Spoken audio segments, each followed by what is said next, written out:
নমস্কার, মনের কিচেনে আপনাদের সকলকে স্বাগত জানাই। আজ আমি মসুর ডাল আর থানকুনি পাতা বড়া বানাবো, তাই রেসিপিটি আপনাদের সঙ্গে শেয়ার করতে চলে এলাম। প্রথমে আমি মসুর ডাল 4 ঘন্টা জলে ভিজিয়ে রেখেছিলাম। জল ঝারিয়ে একটা মিক্সি জারের মধ্যে নিয়ে নেব। মসুর ডালের পেস্ট বানাবো। থানকুনি পাতা ধুয়ে কুচি কুচি করে কেটে নিতে হবে।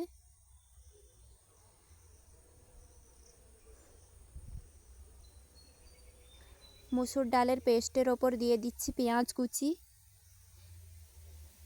থানকুনি পাতা কুচি,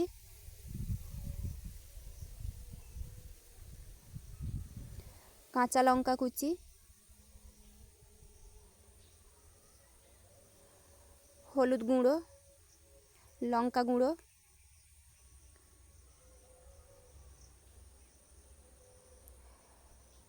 পরিমাণ মতো লবণ আর সামান্য খাওয়া সোডা দিয়ে সব কিছু মিক্স করে নেব।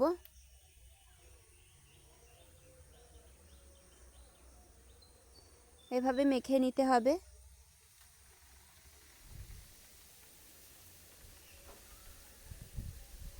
এখন কড়ার গরম তেলের ওপর বড়া আকারে দিয়ে দিচ্ছি।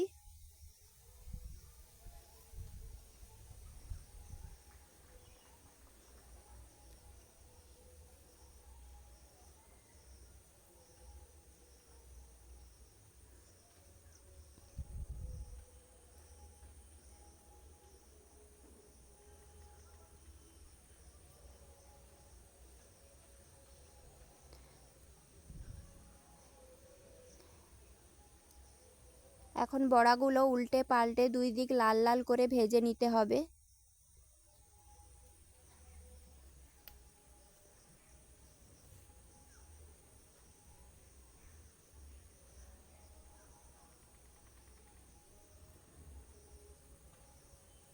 বন্ধুরা, আমার ভিডিও ভালো লেগে থাকলে লাইক, কমেন্ট, শেয়ার আর অবশ্যই সাবস্ক্রাইব করে আমার পাশে থাকবেন।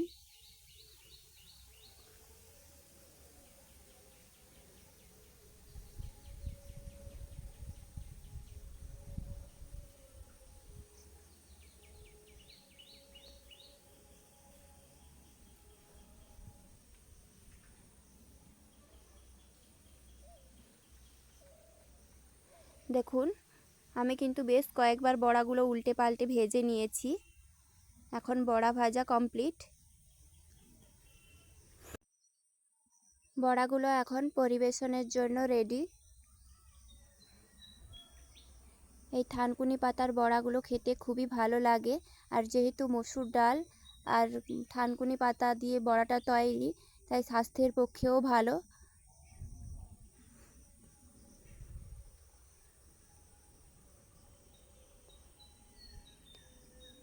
ভিডিওটি সম্পূর্ণ শেষ অবধি দেখার জন্য ধন্যবাদ। ভালো থাকবেন, সুস্থ থাকবেন।